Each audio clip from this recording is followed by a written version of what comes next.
Good morning. May I please ask the participants to start taking their seats? We will be beginning in 2-3 minutes. Thank you.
Start, yeah. Good morning once again, and welcome to the working session 18 that contains two parts. The first part is the discussion on human dimension activities with the special emphasis on the project work. And today we have the specific focus and the emphasis to underline the linkages between the Sustainable Development Goals and the OSCE Human Dimension commitments as it related to the implementation of our project activities. The OSCE affirmed the link between security and sustainable development in the Helsinki Final Act in 1975, and the OSCE Comprehensive Concept on Security makes a strong link between OSCE Human Dimension commitments and the Sustainable Development Goals, reaffirming that no sustainable development is possible without peaceful, just, and inclusive societies and pluralistic democratic institutions. The aim of this session will be to identify how participating states can derive most benefit from the OSCE's assistance in implementing the priorities and tasks contained in OSCE decisions and other documents, and to discuss linkages between the OSCE human dimension commitments and the Sustainable Development Goals. I also would like to mention that my name is Katerina Rybiko, and I'm ODIHR project coordinator, and I will be the moderator of this session. And I also would like to now take us to the technical information before giving the floor to our distinguished introducers. This session, as I mentioned, will last for 1.5 hours. The first 30 minutes will be dedicated to opening words, technical information, which is now, and the remarks by the introducers. This will be followed by 45 minutes, approximately 45 minutes, of the interventions from the floor. And then during the last 15 minutes of this part of the session, we will reserve for the delegations to take the right to reply. And then if there is any time left, we will take the floor back to the introducers to provide their final remarks. After that, I will announce a technical break before the closing plenary.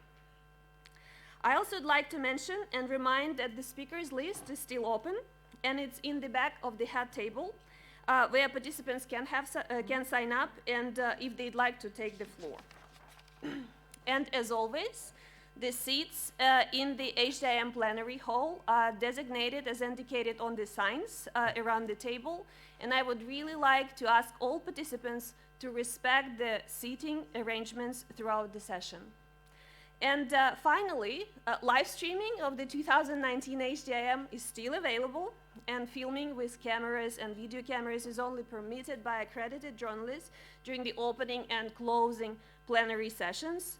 And no audio or visual recordings should be undertaken without explicit permission of individuals being recorded. With that, I have the pleasure to take the floor and introduce our first distinguished introducer, Mr. Adam Rogers. Adam Rogers is the communications director at the Phoenix Design 8, a supporting partner for the SDG Action Campaign, and a former UNDP advisor for the Bureau for Policy and Program Support Development Impact Group. A lot can be said about Adam and his work in the past 25 years with UNDP and with the United Nations in general, where he worked in various capacities, and including as a global coordinator for the World Alliance of Cities Against Poverty. He retired in 2018. I guess it's congratulations. But continues to support the work of UN through his role as communication director at the Phoenix Design 8, and helps UN organizations to better communicate their mandates and results. Mr. Rogers is also a prolific writer and has thousands of articles and 6 books on the market. With that, I'd like to give you the floor. Test. Your Excellencies, ladies and gentlemen, friends and colleagues. I'd first like to begin by thanking OSCE, the Office of Democratic Institutions and Human Rights, for the opportunity to be here with all of you today in this very, very cozy room. And for the nice reception last night. I'm sure I saw many of you there last night. That was really, really nice. For much of my professional life, I have been involved in one way or another in promoting and communicating globally agreed development goals related to sustainability, human rights, and the elimination of poverty. The 3-in-1 symbiotic trinity that must become a reality if we as a human race are able to, rise to our full potential. As you know, the Sustainable Development Goals are but the latest articulation of a process that began in the early 1960s. And throughout my career, each decade, I've seen my colleagues and sort of a new crop of colleagues come in and reinvent the wheel since then, for that, most of the last 40, 50 years. But I've also seen that each iteration, each time we reinvent the wheel gets a little better. And now we have this one here with the 17 goals that I'll speak about today, but I'll sort of overview a little bit of a process that led up to it. At the opening of the United Nations Development Decade, the first UN Development Decade in the 1960s, we began to understand the real aims of development and the nature of the development process. We learned that development concerns not only the material needs of people, but also the improvement of the social conditions of their life and their broad human aspirations. Development was then seen not just as economic growth, but as growth plus change. In the second development decade of the 1970s, these concepts were further developed. The ILO, for example, put forth an employment-oriented development strategy in its World Employment Program. Within this second decade also came the first major milestone in the Sustainable Development Trajectory, the UN Conference on the Human Environment, also known as the Stockholm Conference, and the emergence of Gro Harlem Brundtland as a leading voice in that effort. And that which led for the first time, which linked environmental sustainability with human well-being.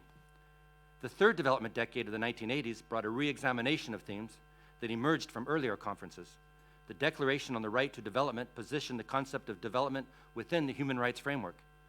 That human development was not just a good thing to do, it was the right thing to do. And as Martin Luther King, who I often love quoting, said, "It is always the right time to do the right thing." Following the 1983 World Commission on Environment and Development, chaired by Gro Harlem Brundtland, a 1987 report named Our Common Future was published, defining sustainable development as, quote, development that meets the needs of the present without compromising the ability of future generations to meet their own needs. Let's fast forward a decade and we find ourselves in Rio de Janeiro for the UN Conference on the Environment and Development, or more simply termed, the Earth Summit. This is where my own life began to intertwine with the process. I was in Rio on behalf of the LA-based magazine Earth News, where I was the editor-in-chief. My book, The Earth Summit, A Planetary Reckoning, summarized the event and the process leading up to it through the eyes of civil society, business, indigenous people, politicians, and youth. We began to see with the Earth Summit, in an intergovernmental process, the active involvement of civil society for the first time up to that, at such a level at that time. Many of you may remember the Rio Declaration and Agenda 21, as well as the annual Sustainable Development Commission in New York under the auspices of the Department of Economic and Social Affairs, known as DESA to its friends. As the work of Agenda 21 then subsided beyond the horizons of our imaginations, we moved on to the Millennium Development Goals, and from there, in 2015, to the Sustainable Development Goals, which are but the latest attempt to address the global challenges we face, including those related to poverty, inequality, climate, environmental degradation, prosperity, peace, and justice. While I could talk to you all day about the SDGs, and I have a lot of passion for them, as you could probably tell, I only have 10 minutes here, so I will focus on a few, 4, 5, 16, and 17. Goal 4 looks at achieving universal quality education. Since the year 2000, there's been enormous progress in achieving this target of primary education. The total enrollment rate in developing regions reached 91% in 2015, and the worldwide number of children out of school has dropped by almost half. There has also been an increase in literacy rates, and many more girls are in school than ever before. But we cannot rest on our laurels here. There is still a lot of work to be done. Goal 5 is my personal favorite, as I believe we will never solve 100% of the world's problems and challenges until we empower 100% of the people. Leaving 50% of humanity behind in any country undermines all of us, everywhere. Achieving gender equality by 2030 will require urgent action to eliminate the many root causes of discrimination that still curtails women's rights in private and public spheres. For example, discriminatory laws need to change and legislation adopted to proactively advance equality. Yet 49 countries still lack laws protecting women from domestic violence, while 39 countries bar equal inheritance rights for daughters and sons. Eliminating gender-based violence is a priority, given that this is one of the most pervasive human rights violations in the world today. Based on data from 87 countries, 1 in 5 women and girls under the age of 50 will have experienced physical and/or sexual violence by an intimate partner within the last 12 months. Harmful practices such as child marriage steal the childhood of 15 million girls under the age of 18 every year. Sustainable Development Goal number 16 brings us closer to home, or rather to the subject of these important meetings of the OSCE Human Dimension implementation, promoting peaceful and inclusive societies for sustainable development, providing access to justice for all, and building effective, accountable, and inclusive institutions at all levels. All necessary conditions for the achievement of the preceding 15 goals, from poverty and education to climate issues and the protection of the environment. You don't need me to remind you that advances in ending violence, promoting the rule of law, strengthening institutions, and increasing access to justice are uneven and continue to deprive millions of people of their security, rights, opportunities, and they are undermining the delivery of public services and broader economic development. So what can be done to bridge the achievement gap in these and other SDGs by the year 2030, the date we've set to realize all these ambitious goals? That brings us to goal number 17, partnerships, working together. especially greater collaboration among international organizations to promote and encourage the adoption of appropriate policy frameworks that are conducive to the achievement of all 17 SDGs. Evidence-based best practice policy frameworks that empower civil society, protect human rights, encourage the growth of a rules-based private sector, and promote principles of participation, accountability, and non-discrimination in a fully democratic and participatory environment. The SDGs will only be realized through strong global partnerships and cooperation by supporting national plans to achieve all the targets, while encouraging greater collaboration among the UN agencies, funds, and programs, the EU, the regional banks, and important organizations like the OSCE. Improved collaboration and coordination will require better and more open communication on important and often taboo topics, such as human rights. I thank you for your time, for your attention, and for the opportunity to share these thoughts today. I wish you the best in your deliberations, although now we're sort of at the end of the sessions, the few day sessions, but best in your deliberations moving forward, and in your individual and collective efforts to advance these issues in this important forum. Thank you very much. Thank you, Adam, and thank you for sending this important message that how important the transparent and open communication is for for establishing better cooperation and collaboration among various actors, international or domestic actors, and as a result, bridging the gap in the sustainable development. Thank you for that. With that, I would like to give the floor to our second introducer, to our own Katarzyna Gardabhadze, the first Deputy Director of ODIHR. And as it was noted to me this morning, that it is the last session of the last HDIM where Katarzyna will be speaking in her capacity as the first Deputy Director. I'm sure that you all know her, but I just mentioned very briefly that in her capacity as the first Deputy Director, Katarzyna oversees the programs of elections, democratization, human rights, tolerance and non-discrimination in Roma and Sinti at ODIHR. She is an expert in strategic planning and change management, conflict resolution and mediation, with a thematic emphasis on children's and human rights and gender equality. Without no further ado, Katarzyna, the floor is yours. Thank you very much. It indeed feels strange to deliver the last remarks in this capacity at my last HDIM in this capacity. And what I would like to talk about is very much building on what Mr. Rogers have walked us through. And I would like to reflect on what the Sustainable Development Goals are and how they link to what we do at ODIHR. And Sustainable Development Goals are many things, but I will just mention three. First is that the SDGs, as Mr. Rogers already said, are a spotlight on some of the world's biggest and most challenging issues. But the spotlight alone would just put us in a state of fear and depression if it wasn't accompanied with a strong belief that we have an ability to shape our impact on these challenging issues. The world, ladies and gentlemen, the world of human rights and democracy is at crossroads, and business as usual is no longer good enough. SDGs require us to take a critical look at what we have been doing so far and how we have been working. They require us to focus and prioritize on where the needs and our abilities to address them are the greatest, and think out of the box to find creative solutions. And it's this exact thinking that guided our own process of formulating the priorities for our work in the human dimension over the last 18 months, I would say. We first looked at the critical issues affecting democracy and human rights today, and then we asked ourselves, what would be needed to guarantee human rights for all across the OSCE region? How can we put our mandate and our meager resources to the best, most impactful use towards this vision? And this is how we came up with the 4 strategic outcomes. The first one relates to democratic institutions that are based on human rights and the rule of law, are participatory and representative, accountable and trusted.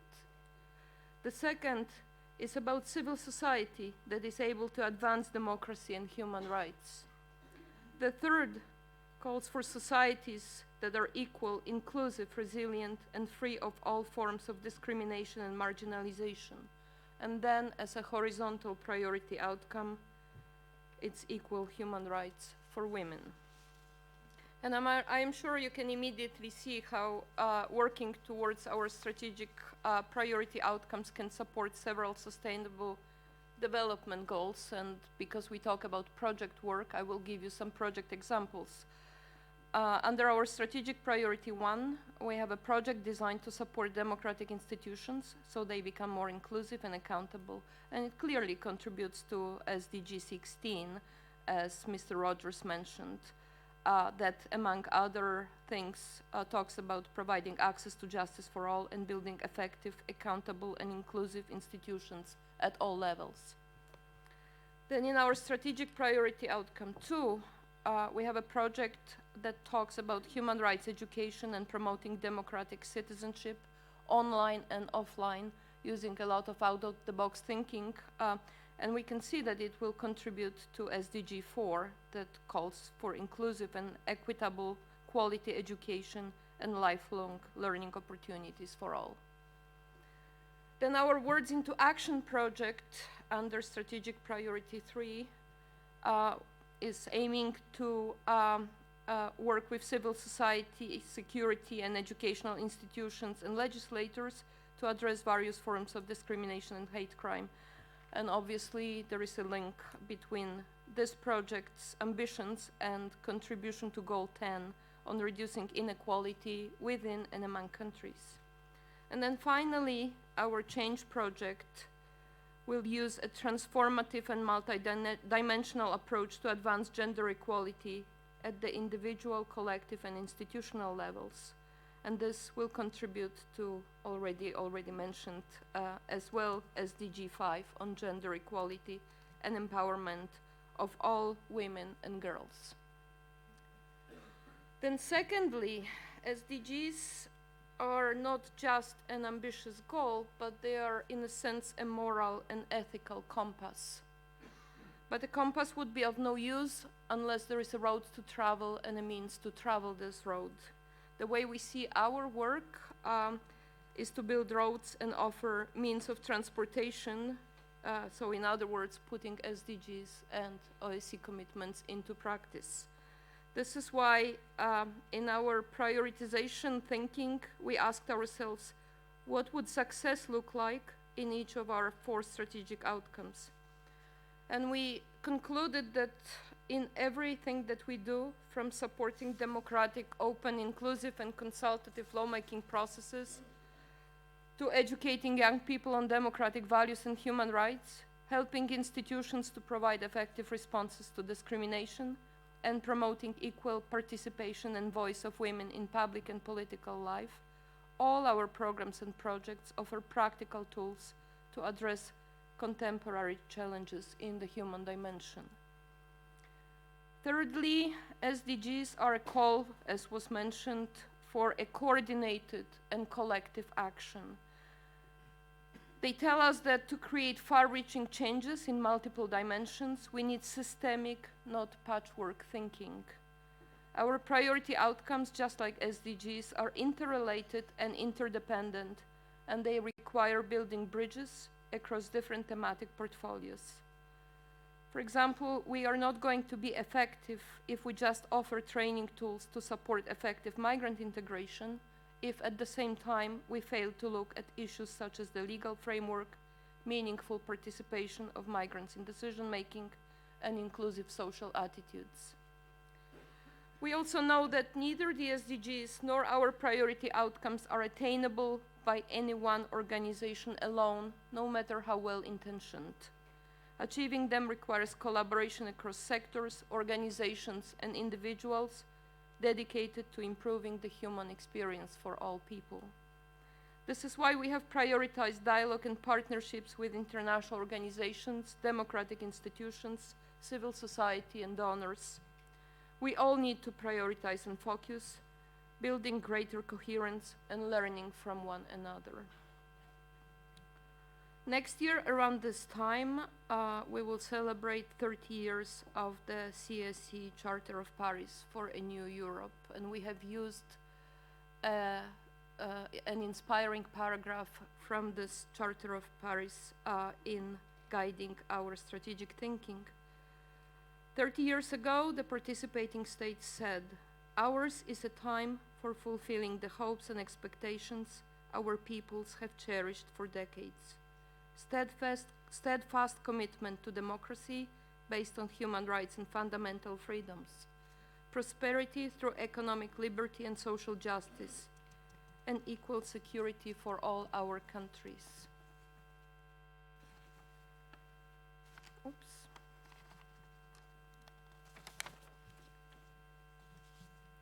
This was 30 years ago, and then in 2015 we had SDGs, and they're both about who, as the humanity, do we want to be.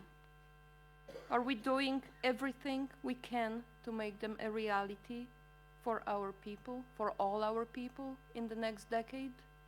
Are we investing enough in fostering peaceful, just, and inclusive societies that are free from fear and violence?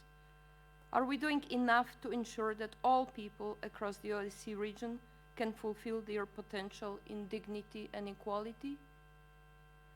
Well, there is this interesting document that accompanied the SDGs, which is called the People's Report Card. It is a measurement that grades the performance of countries across the world on the global goals from a scale from F, the words as the grading in school, to A, the best. And according to the 2015 People's Report Card, our world today is scoring at a C-. The OSCE commitments and the SDGs are a call for all of us to strive to get a straight A. But getting to an A will only happen if we work smarter and better. Business as usual is no longer good enough. Thank you. Thank you, Katarzyna, for these words and walking us through the development of or redesign of ODIHR's programmatic priorities and a strategic, developing a strategic view on implementation of ODIHR's programs. This is very important appeal that you've sent to think outside of the box, find creative solutions, and continue asking these critical questions to improve the impact of the programs and activities that are implemented by ODIHR, but also asking a question how we can better work together with other OSCE executive institutions and executive structures and institutions and organizations outside of the OSCE. Thank you for that. Now I would like to give a short introduction over a 2-minute video that was provided by one of the field operations, namely the project coordinator's office in Ukraine. This video is about the project that has been implemented by the field operation on safeguarding human rights through courts. And the video shows the efforts to empower civic activists with skills and knowledge that would enable them to provide professional and in-depth assessment of whether human rights are well defended in courtrooms. This project is also linked with the Sustainable Development Goal 16 that was already mentioned by 2 of our introducers and is very important in the OSCE's work, and the video will be shown in English.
Thank you for your attention to this video.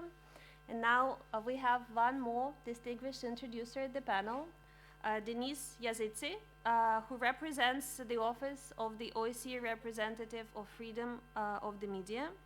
Denise is an advisor at the office, and her work focuses predominantly on the intersection between technology and human rights, particularly in the areas of freedom of expression, access to information, internet governance, and cybersecurity. Before joining the OSCE, Denise was working with the Ministry for Ministry of Europe Integration and Foreign Affairs in Austria, and she supported legal reforms initiatives to enhance media pluralism across the OSCE region. Correct? With that, the floor is yours. Thank you very much, Your Excellencies, dear colleagues. Tomorrow is the International Day for Universal Access to Information. This day has particular relevance with the 2030 Development Agenda, and in particular with the Sustainable Development Goal 16.10, which calls for ensuring public access to information and protection for fundamental freedoms. So if you allow me, on this occasion, I will focus my presentation today on Goal 16.10 on access to information. This right gives every person the right to obtain information, documents, or data from government bodies without having to give any reasons. These public bodies are also obliged to ensure easy, prompt, effective, and practical access to such information. The right of access to information is essential to the democratic functioning of societies and the well-being of each and every individual. It empowers us and our communities in exercising our socioeconomic and political rights, insofar as it enables us to make more informed choices.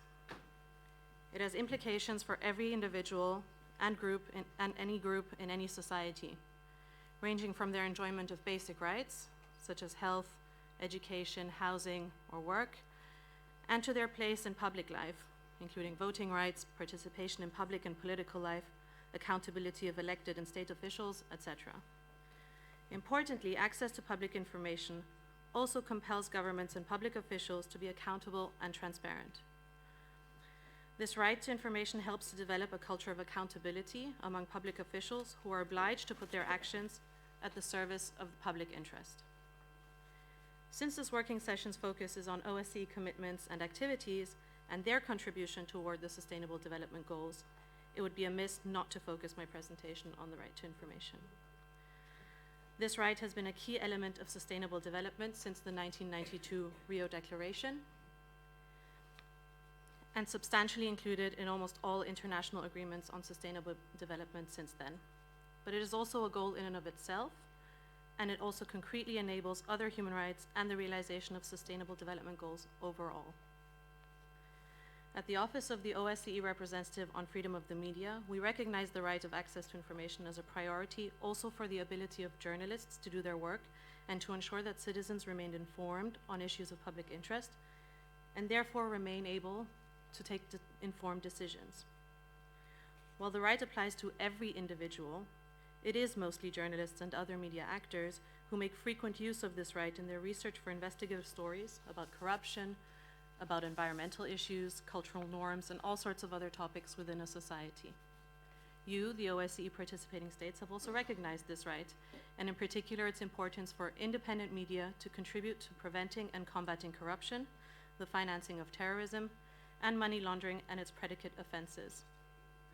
Those are indirect quotes from Dublin 2012 and Basel 2014, but there are several other commitments as well that I would refer to if there were time.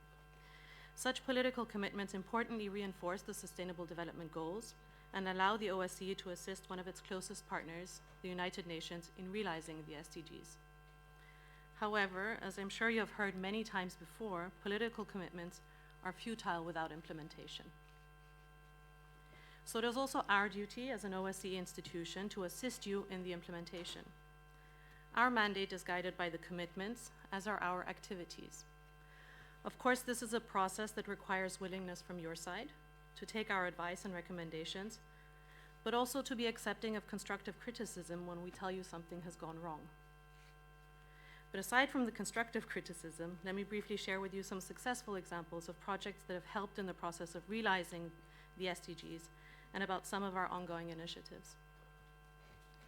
Over a decade ago, in 2007, the RFOM launched a project to review the situation with regard to access to information by the media across the entire OSCE region. We surveyed 4 main areas in every single participating state, including access to information laws, classification rules, so looking into what is a state secret, punitive laws and practices, so what are the repercussions when such secrets are breached, and finally, at the protection of journalists' confidential sources. Since this first research, we have assisted 9 participating states in creating or updating their access to information laws where they were lacking, and dozens more in the implementation of their existing legislation. We have done so by training representatives of public bodies on best practices of proactive information sharing and on effective responses to information requests. Working with civil society, we have developed hands-on toolkits designed for journalists working in any media to help make information requests in their own countries, but also for those considering submitting a request in any other country. We have hosted conferences, published communiques, and developed recommendations specifically on access to information for all participating states in all 4 areas of the initial research back in 2007. We have come a long way, and I know 2007 is a while ago, but I wanted to show that these processes don't happen overnight, but that there is results that eventually come to fruition. So we have come a long way, and I think we can be proud to say that today 53 participating states have access to information laws in place. But access to information also goes much beyond this. In a digital world with endless content, it is about ensuring that people have access to reliable sources of information and that they are not deprived of pluralistic views and perspectives. To fully realize this SDG, we have endeavored to go beyond freedom of information laws and see how the right to information is also being affected by decisions taken by private actors and by technology itself. Our flagship project over the last 2 years, the safety of female journalists online, has focused on the gender-related issues around access to information. As much as it was about safety of journalists, it is also about the right of society to obtain pluralistic sources of information, which, if you aim to silence half of the journalistic community because of their gender, you are in fact depriving society of half of their story. This project has successfully brought the issue high on the global agenda. Aside from raising awareness, it has helped newsrooms develop strategies on how to respond to online harassment. It has helped create dozens of solidarity networks to empower victims.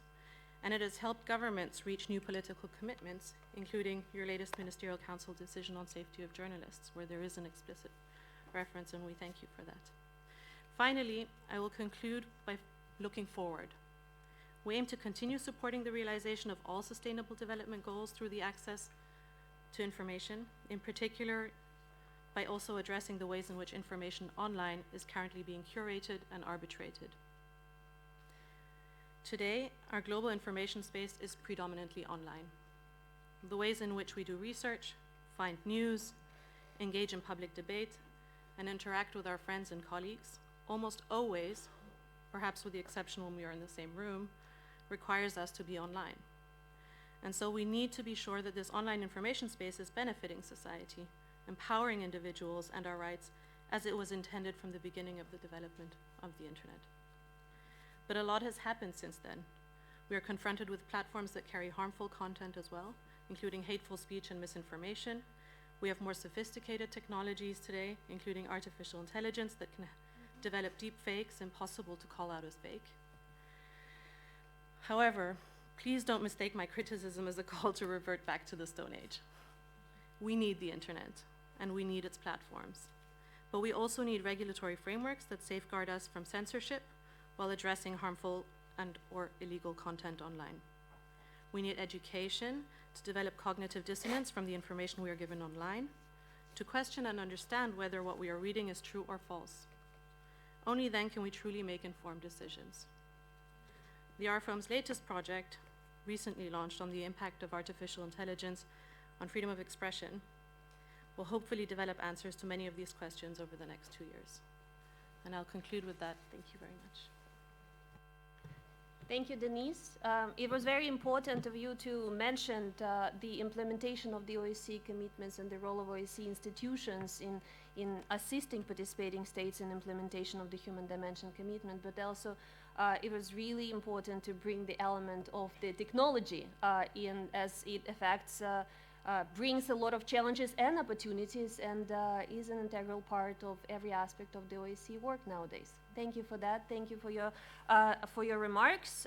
This was our last introducer at the speaker at the panel, and now we will give the floor to the speakers registered in the speakers list.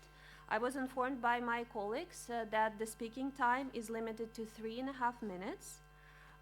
We would like to remind the participants that all interventions should be presented in meaningful, orderly, and respectful manner, observing the time limit, please, and focusing on recommendations related to the session, to the topic of this session. I'd like to mention that the topic of the session is the discussion of human dimension activities with the emphasis on the project work. I would like to also kindly ask you to keep the comments brief and to the point, if possible, starting with the recommendations related to the session's topic. As always, criticism is welcomed. We ask that the criticism is constructive. We also would like to ask participants not to read lengthy prepared statements, but if you have prepared statements, please submit them before you take the floor to the interpreters. Please also consider submitting the statements to the documentation and distribution desk to ensure that the flow of documents reflects the discussion.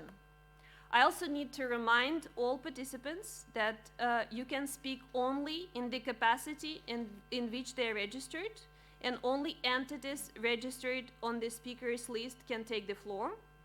And I'd like to remind representatives of participating states that points of order can only relate to procedural issues. When it comes to the substance of the matter under discussion, the participating states are very welcome to use the right of reply. I also would like to mention that civil society has an allocated speaker seat in the hall, and we also request that the speaking arrangements are respected. With that, I would like to open the floor to the interventions, and I would like to invite Ireland on behalf of the European Union, followed by the Institute of Legal Policy and Social Protection, named in the honor of Irina Berezhna. Ireland, the floor is yours. Thank you, moderator, for this opportunity to speak. I'm pleased to deliver this statement on behalf of the European Union, and the following participating states have aligned themselves to this statement: North Macedonia, Montenegro, Serbia, Albania, Bosnia-Herzegovina, Iceland, Liechtenstein, Moldova, Georgia, and Andorra.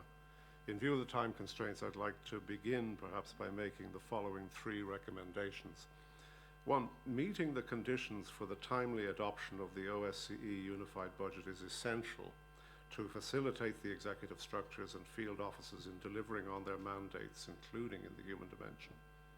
2, OSCE participating states should regularly consult with the offices of the executive structures to avail of the wealth of expertise carried within those structures. 3, the executive structures should continue to coordinate closely with one another to maximize synergies and to avoid duplication. Moderator, we welcomed the adoption of the 2019 OSCE Unified Budget this year, and we commend the Slovak Chair in Office for facilitating its agreement. We emphasize that the adoption of the OSCE Unified Budget by the due date is essential to enable the executive structures of the organization to prepare, plan, and carry out their projects and taskings in an efficient and effective manner. The executive structures of the OSCE offer a wide range of services that, availed of regularly, are invaluable to all of us in enhancing the implementation of our human dimension commitments. Examples include facilitating visits and monitoring missions, as well as regular consultation on third dimension issues. EU member states have benefited greatly from such assistance across a wide spectrum, including on many of the areas that have been discussed at HDIN this year, and we will continue to do so. Executive structures should continue to coordinate closely with each other and as appropriate with other relevant international and regional organizations such as the United Nations and the Council of Europe. Such sharing of learning and experience can only enhance the effectiveness and impact of each, including in terms of project work undertaken. For similar reasons, the executive structures should also continue to develop close cooperation with civil society when designing projects and activities to ensure increased participation of civil society in the implementation phase. There may be scope for pathfinder projects to illustrate a particular issue and set an example. Executive structures should continue to improve the monitoring and evaluation of their projects from conception through to completion, including by prioritizing the use of key performance indicators and implementing results-based management best practice. They should, where appropriate, make use of social media to highlight their activities. Moderator, the EU places a strong and supportive emphasis on the human dimension of the OSCE. It's essential to our comprehensive concept of security. Without respect for human rights and the rule of law, there can be no lasting security. It's the responsibility of all participating states to ensure that they take all possible measures to ensure that fundamental rights and freedoms are upheld and protected. The EU regrets that some recent developments in parts of the OSCE region indicate a lack of respect for fundamental freedoms, including freedom of expression and freedom of peaceful assembly. We all, 57, have made commitments. We must uphold them. The fact they are commitments common to all of us opens a space for dialogue to ensure that they are implemented in full. In this context, the EU warmly welcomes the decision on safety of journalists at Milan last December, as well as the cross-dimensional decision on combating violence against women. It's our sincere hope that these decisions demonstrate a collective willingness to further build on our commitments in the human dimension at Bratislava. In view of the time constraints, I'll conclude upon that, moderator, but our text will be made available for distribution.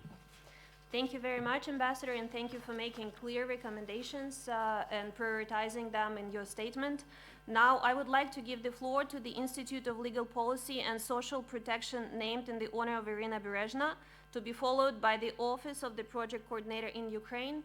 And I would like to ask the distinguished civil society representative to take the floor from the civil society speakers list, please. Я являюсь директором. I'm the director of the Ukrainian Institute of Legal Policy and Social Protection, named in the honor of Irina Berezhna. In the name of the Institute, thank you very much to the organizers of this Human Dimension meeting. But unfortunately, I'll be critical, hopefully in a constructive way. The representatives of NGOs have identified many violations of human rights in member states of the OSCE, but there are no real measures being implemented by ODIHR. I mean, just organizing meetings doesn't resolve the situation. The annual meeting is being held, at least that's the impression that we have, to make it possible for all NGO activists to come and spout off without any real consequence of that. We have various reports drafted, but sometimes the views of NGOs are not taken into consideration. We closely work with European Parliament representatives. They took that into consideration in a resolution of February of this year.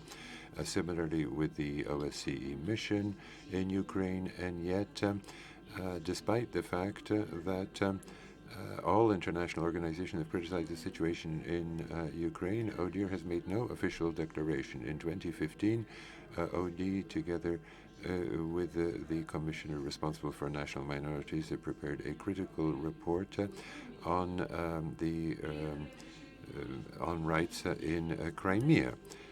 So in 2014, the Verkhovna Rada of Ukraine adopted a law on the economic status of the Autonomous Republic of Crimea, where Article 5 says that it is inhabited by individuals who are not citizens of Ukraine. And then in May of 2015, they adopted a declaration which was sent to the Secretary General of the United Nations and the Secretary General of the Council of Europe to the effect that the International Covenant and the European Convention of Human Rights that have been ratified by Ukraine are not applicable in Crimea because it's inhabited by people who are not Ukrainian citizens, so that should be drawn attention to.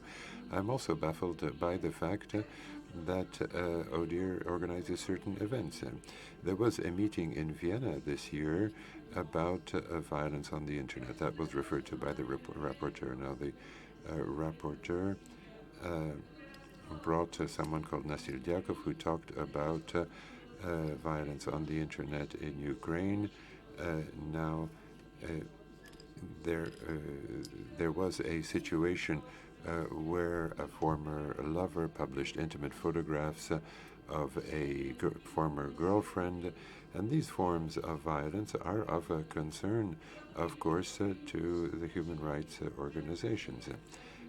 There is this website called Miratvorets, where there is Remind you about the topic of the session, and I would like to request you to stick to the topic of the session, which is the activities in the human dimension sphere with the emphasis on the project work. Thank you. Это непосредственно But what I'm saying is directly related to the human dimension. It's the right to life, which is something that is being violated through the internet. And this information policy that the OSCE should be implementing is very closely related to that. And I would like to make the following recommendations. First, within the framework of its prerogatives, the OSCE should get in touch with the Venice Commission about the discriminatory law concerning the use of Ukrainian language. Your full statement to the distribution desk. Your time is up. We need to respect the time of giving to every speaker registered in the speakers list. Thank you very much for your intervention. I also would like to use this opportunity to remind about the seating arrangements in the sitting hall and would like to encourage all civil society representatives registered in the speakers list to speak from the designated seat for the civil society. Thank you very much. And with that, I'd like to give the floor to the Office of the OSCE Project Coordinator in Ukraine, followed by the NGO Anti-Fascist Human Rights League. PCU, the floor is yours.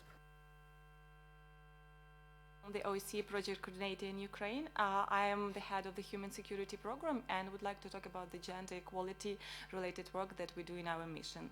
Gender equality is a necessary foundation for a peaceful, prosperous and sustainable world.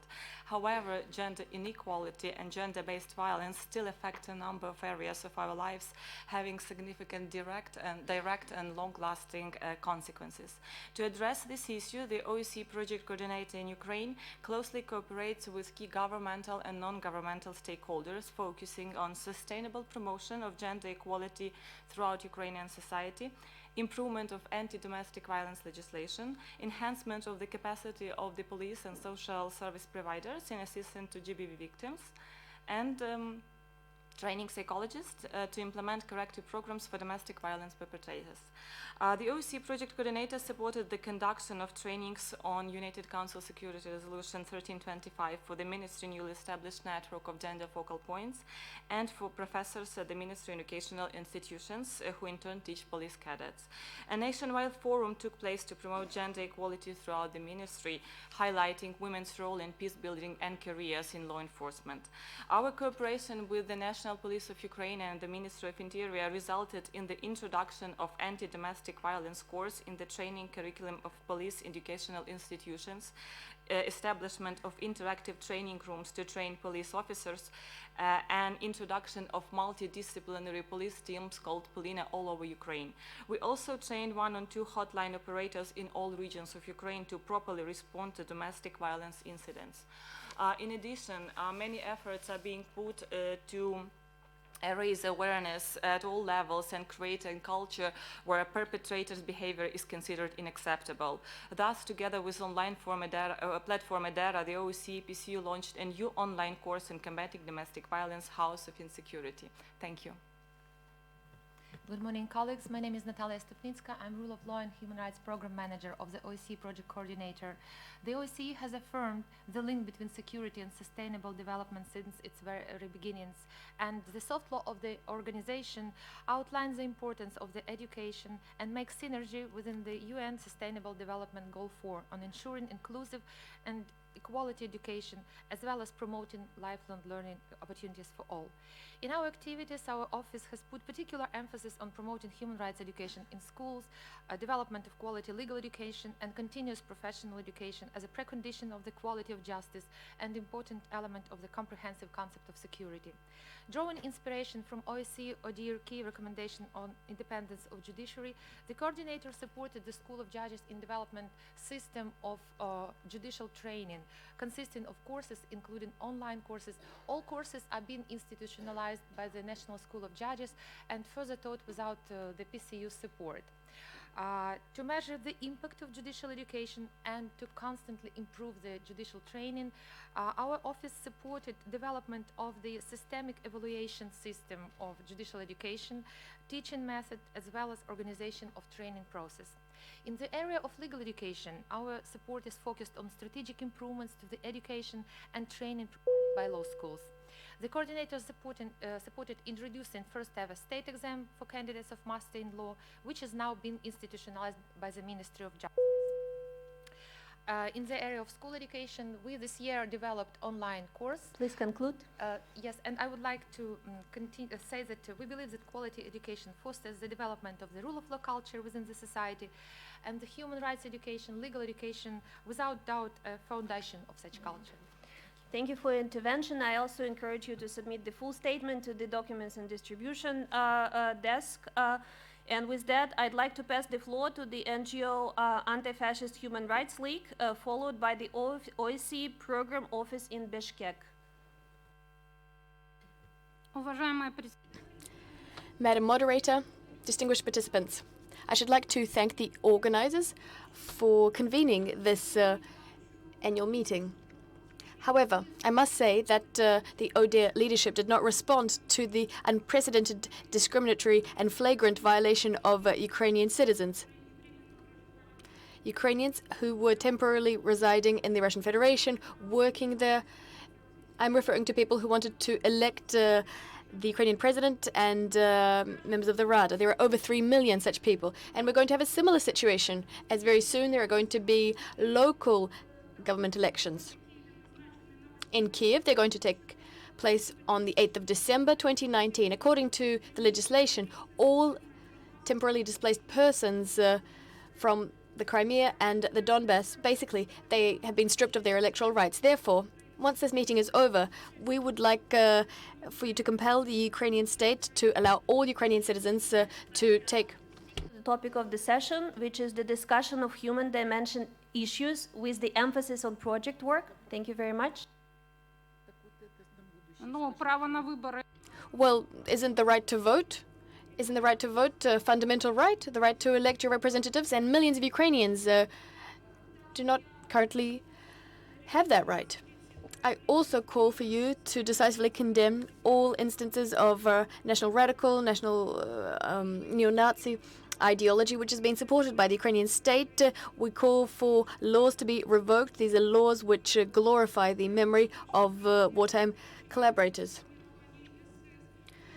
For instance, the work of Waffen-SS units. We also call for the Ukrainian Orthodox Church, the Canonical Church, to get its churches, its temples back, as there were some who spoke about the representative of the freedom of the media. I wanted to say that in terms of persecution of journalists, bloggers, and public opinion leaders, there have been 1,000 convictions. Journalists have been convicted. I'm currently representing a journalist.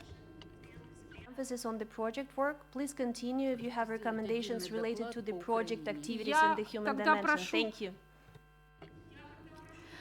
Very well. Then I want a separate report on Ukraine, on freedom of expression, and the conviction of journalists. Journalists are being convicted because they're simply doing their job in Ukraine. Vyshinsky, Moravitsky, Sagan. et al. We've all heard those names. We've contacted the European Parliament. European parliamentarians have spoken about this to the Ukrainian president. They've called for an end to this persecution of Ukrainian journalists. And as one of the previous speakers said that she focuses on freedom of expression within ODIHR, I would like a separate report on Ukraine, on the issue of freedom of expression in Ukraine. Thank you very much. For your intervention, I would like to again emphasize the importance of sticking to the topic of the session, which is the discussion of human dimension activities with the emphasis on the project work. And I would like to encourage you to submit your full statement to the distribution desk. And with that, I'd like to pass the floor to the OSCE Program Office in Bishkek, followed by the Pantarei Foundation.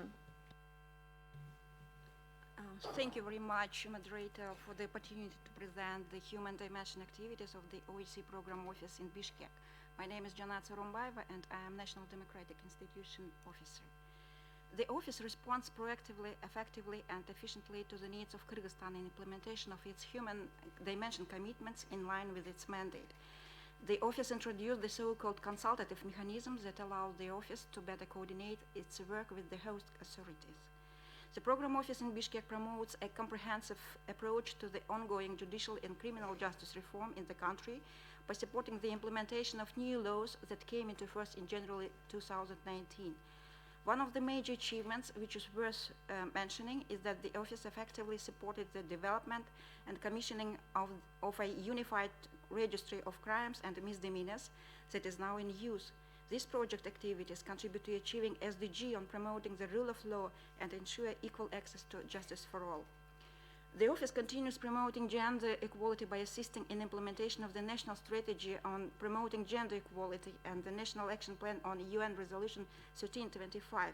It supports the grassroots women initiative groups currently working on prevention of domestic violence, gender-based violence, and early and non-consensual marriages. The office pays special attention to increasing capacities of women and girls and promoting women's leadership. These efforts contribute to the implementation of OSCE Gender Action Plan and are targeted to achieve SDG related to ensuring gender equality. In the light of recently ratified UN Convention on the Rights of Persons with Disabilities by Kyrgyzstan in March 2019, the program office in Bishkek assists the host government in ensuring the respect of labor rights of persons with disabilities in state and municipal institutions. The office assists the host government in preventing trafficking in human beings through facilitating discussions among all stakeholders, improving and harmonizing the legal framework, and increasing awareness and capacities of the stakeholders through the assistance in organizing simulation exercises. This project work contributes to achieving SDG target on eradicating forced labor, ending modern slavery, and human trafficking. The program office in Bishkek assists the Kyrgyz Republic to strengthen democratic institutions and the electoral process in line with the international standards and OSCE commitments. The project work builds on ODIHR recommendations and is focused on improving and harmonizing the election-related legal framework through creative, inclusive platform for discussions, and focused on increasing capacities of election commissions, voter education, and support to the implementation of citizens' election observation.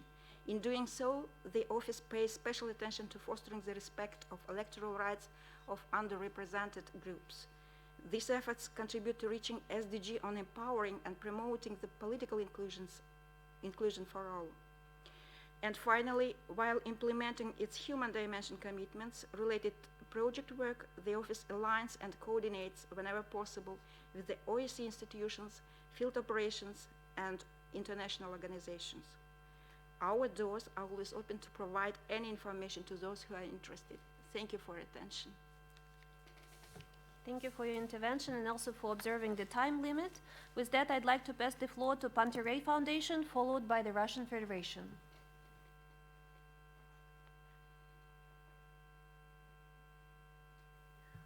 I'd like to call the Pantarei Foundation to take the floor. I'd like to pass the floor to the Russian Federation, please, followed by Tajikistan.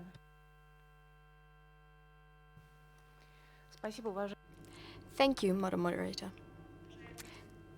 Distinguished colleagues, discussions here at this meeting have confirmed that there are gaps in implementation of human rights and freedoms in the OSCE area in all participating states. In order to resolve these issues, we need to think through our approach and accord due focus to the full spectrum of issues on behalf of the organization and its bodies.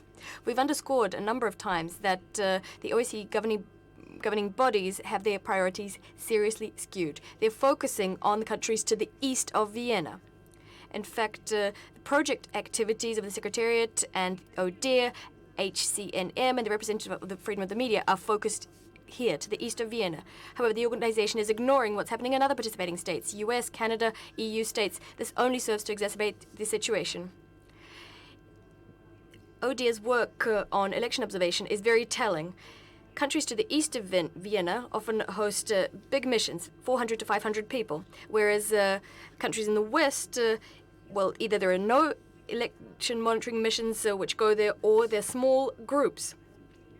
There's no doubt that if fully fledged election observation missions went to the countries in the west, they would pinpoint just as many violations there. ODIHR must observe elections in the same way across the board, based on intelligible and clear criteria and rules approved by all participating states. The fact that the OSCE's methodology is liked by Washington and Brussels doesn't mean it's a gold standard, which we have grown tired of hearing about. Resource shortfalls cannot explain this discrepancy, because there are other areas, although they're a priority for a small group of countries, from year to year they suffer no such resource shortfall. If money is really the issue, then we need to fix the way ODIHR sets priorities to ensure all themes are covered. We've made our proposals on a number of occasions. However, some participating states have stubbornly resisted attempts to put in order the work of this very important OSCE body, ODIHR. Furthermore, there are thematic imbalances in the OSCE's work. Some themes enjoy outsized attention, whereas unmet commitments elsewhere are ignored. We insist that the governing bodies take a balanced approach to choosing their project themes. Then we won't have any issue with the lack of resources. The OSCE's attention deficit vis-a-vis to issues such as aggressive nationalism, neo-Nazism, intolerance and discrimination against Christians and Muslims, the issue of statelessness, deserve greater attention. There's a pressing concern of violations of linguistic, religious and educational rights in Ukraine, Latvia, Lithuania and Estonia. In these countries, the Russian language, a mother tongue for many, is being squeezed out of the education system. Russian speakers are being discriminated against. ODIHR, the HCNM, and the representative of the freedom of the media should not sit idly by as these glaring violations are committed. Quiet diplomacy is not sufficient. Furthermore, we are dissatisfied with the freedom of opinion and the freedom of information situation in the OSCE, a policy of double standards aimed at persecuting inconvenient media outlets and hampering the work of these media outlets. Is that acceptable? We see flagrant instances of the press being pressured, journalists being expulsed, divided into whitelists and blacklists. In some EU countries, on the pretext of combating Russian propaganda, measures are being taken which amount to censorship. The governing bodies of the OSCE must meet the interests of all of the countries and respond to its needs instead of seeing its interests being imposed. I am wrapping up, Madam Moderator, but it is unfortunate that participating states are constantly short of time in order to be able to state their opinion. We will, of course, be sending a copy of our statement to the Secretariat, but we're here in order to voice concerns, not just to put our recommendations up on the internet. Thank you very much. Very much for your comments. I would like to pass the floor to Tajikistan, followed by Ukraine. Thank you very much, Madam Moderator.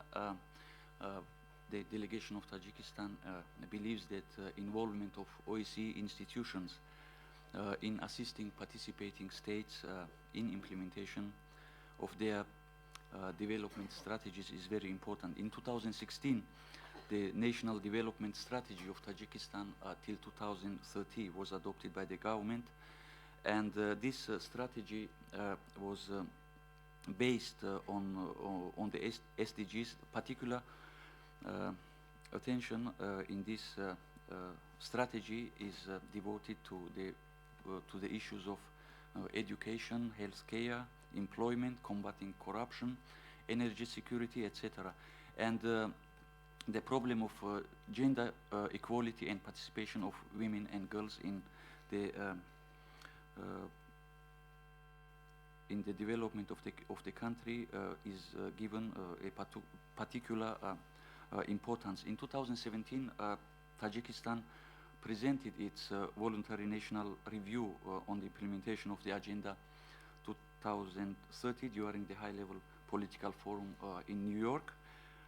We think that the involvement of OEC and its institutions, particularly the field offices, is very important, and the government of Tajikistan has a good experience during the last decades in cooperation with the field office in Dushanbe, and annually a partnership platform meeting is taking place in Dushanbe. The last partnership platform meeting was held on 23rd of August 2019 in Dushanbe with the participation of the OEC institutions, 25 governmental agencies, and over 40 civil society groups, in which the parties discussed the project activity of the OEC program office in Dushanbe for 2020. Thank you very much. Thank you for your statement, and thank you for observing the time limit. Now I would like to invite the delegation of Ukraine to take the floor. Thank you, Madam Moderator. Distinguished participants, at the outset, I would like to pay attention of Excellencies and colleagues that for the second consecutive year, this very special session is hacked by representatives of civil society deployed by one participating state. We feel sorry for that. Distinguished participants, the government of Ukraine cooperates closely with the OEC and its institutions. Their representatives paid numerous visits to Ukraine. Many joint projects are fulfilled. We value this cooperation, which assists the efforts of the Ukrainian authorities to strengthen the democratic processes, institutions, and civil society. While realizing this interlinkage, Ukraine, confronting the ongoing military aggression from a neighboring state, remains committed to the chosen course of profound transformations that will consolidate democracy, good governance, rule of law, and protection of human rights, enhancing the implementation of relevant OEC commitments. We are convinced that the OEC needs to have strong institutions in order to effectively fulfill its functions. In this respect, we strongly support the work of the three OEC autonomous institutions, ODIHR, HCNM, and RFOM, and consider them as one of the OEC's greatest assets. We appreciate the role of the OEC as a part of international efforts aimed at assisting Ukraine's government in pursuing the reforms, many of which strengthen at the national level the implementation of the OEC commitments. In this context, we wish to highlight our close interaction with the project coordinator in Ukraine office in implementing projects offering training on psychological support to people in conflict-affected areas, promoting the safety of journalists, gender equality, improving election legislations and proceedings, promoting partnership and dialogue between Ukrainian central authorities and civil society, assisting judicial reform in Ukraine, and improving citizens' access to justice. Madam Moderator, taking into account these considerations, we make the following recommendations to participating states and executive structures. We believe that participating states should take advantage of the services offered by the OEC executive structures in enhancing the implementation of commitments, including by facilitating visits and monitoring missions by the institutions. Participating states shall provide for the effectiveness of the executive structures through the OEC decision-making bodies. We recommend the executive structures to use key performance indicators to improve the evaluation of their project. We recommend ODIHR to use its assets to carry out human rights monitoring in the Crimean Peninsula illegally occupied by Russia, and again urge the Russian Federation to remove all impediments for access and permanent monitoring in Crimea by international organizations. We recommend the High Commissioner on National Minorities further play a key role in identifying and addressing short-term triggers of inter-ethnic tension, as well as long-term structural concerns throughout all the OEC area, including growing repressions, serious human rights violations, and discrimination against the representatives of the national minorities and indigenous people in the situations of occupation by one participating state of the part of the territory of another one. We recommend the OSCE representative on freedom of the media to continue his monitoring of the media situation in the occupied territories, namely Crimea and parts of Donbass, where the journalists face ongoing intimidation and threats and committed crimes remain without due investigation. We recommend the OSCE field activities to focus on the areas where the OSCE has a recognized expertise and which corresponds to the security mandate of the organization, avoiding duplication of efforts with other international organizations. Priorities and needs of the government partners should be the main driving force in the development and implementation of project activity.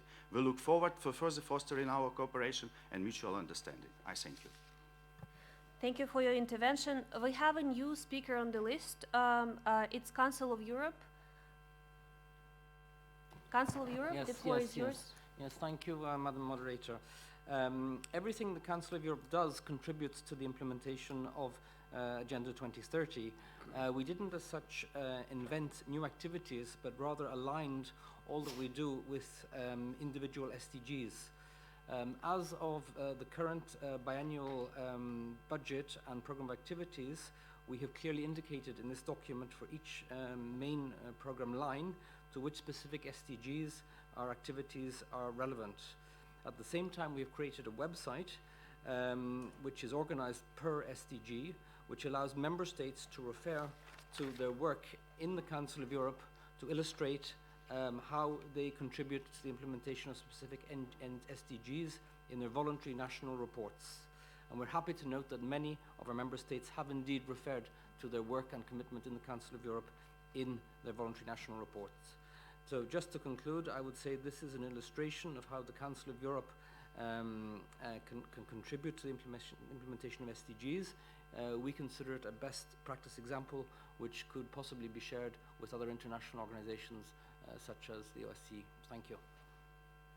Thank you for your intervention and observing the time limit. I was informed by my colleagues that the speaker from the Pantarei Foundation is in the plenary hall. This is the last speaker in the list, and as in the previous sessions, we will be giving the floor if the speaker is present in the plenary hall. Pantarei Foundation. Well, the speaker is not here. Then with that, I would like to inform everyone that we have 2 participating states who would like to exercise their right of reply. We will have 1.5 minutes allocated for the right of reply. And with that, I'd like to invite the United States of America to exercise their right of reply. Thank you, Madam Moderator. First, in response to the comments made by our colleagues from the field missions in Bishkek and Ukraine, it's great to have you here. We really appreciate you coming to share your experience in working together with ODIHR. It's fantastic to hear how you're working closely in the third dimension. We're a huge supporter of the work that you do. It's great that you're bringing those concrete projects to here in Warsaw, so thank you very, very much. Since my country was mentioned by the esteemed colleague from the Russian Federation, I'd like to make a couple points. I agree with the Russian Federation that there's a big gap between principles and commitments on the one hand and implementation. I would encourage the Russian Federation delegate to take a close look at Moscow. There's no bigger gap between principles and commitments on the one hand and implementation on the other in the third dimension than in your country. Secondly, we're pretty comfortable with ODIHR's methodology. I think it's the gold standard for a reason. You ask almost anybody around the world, they're pretty darn comfortable with the contributions that ODIHR makes on election observation. So I respectfully note that I think you're in the minority on this one. And then finally, I cannot tell you how happy I am to hear that you're concerned about the budgetary situation facing ODIHR. There's one great way to fix it. Stop holding up increases for ODIHR as part of the UB. Thank you. Thank you for your intervention and observing the time limit. Now I would like to invite Finland on behalf of the European Union. The floor is yours. Thank you, moderator. I would like to pass over to my colleague from the European Union. Thank you, Madam Moderator. Also, in response to the statement made by my distinguished colleague from the Russian Federation, let me reiterate, as you know, our constant support for the work and the mandates of the 3 autonomous institutions. We've said it also during this session, but many times during HTIM and also in Vienna. We also reiterate our support for the way the mandates are executed, and we actually do not share the concerns that you raise in this regard. Echoing also what my distinguished colleague from the United States has just said, we welcome the indispensable role played by ODIHR in monitoring elections, and it's actually for us, the participating states, who endowed ODIHR with its mandate and its implementation.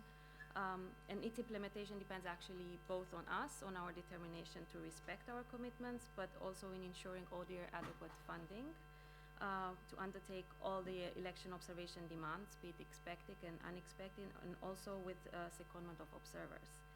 And you know also our position regarding the ODIHR election observation methodology, which is from our perspective globally recognized and applied in the same manner in all participating states. It's based on principles of independence, impartiality, and professionalism, and it has been used by other organizations, including the European Union, in developing our own guidelines. And we believe there cannot be any artificial balance in this regard. Thank you for your intervention. And if I understand that we have one more right of reply, Canada, the floor is yours. Thank you, moderator. I don't want to prolong this discussion. Just to say, I echo the comments just made. I think our U.S. colleague hit the nail on the head on those, so we would fully align with the views expressed there regarding the criticisms of ODIHR and its election observation methodology and budget issues. Thank you. Thank you. This was the last OSCE participating state in the list, registered in the list for the right to exercise the right of reply. I can only say with regret that unfortunately we don't have time to give the floor back to our distinguished introducers for the final comments. However, I can assure you that you can find the full statements in the registered as a document flow, as part of the document flow for this session and for this conference. I'd like to thank our introducers and the audience for active participation. It is always good to have a mixture of speakers from the audience, including participating states, civil society, and field operations, to present different views. I would like to thank the interpreters, and my colleagues also asked me to announce a technical break of 10 minutes, and after 10 minutes, the closing plenary session of this conference will begin. Thank you very much to everyone, and I'll see you in 10 minutes.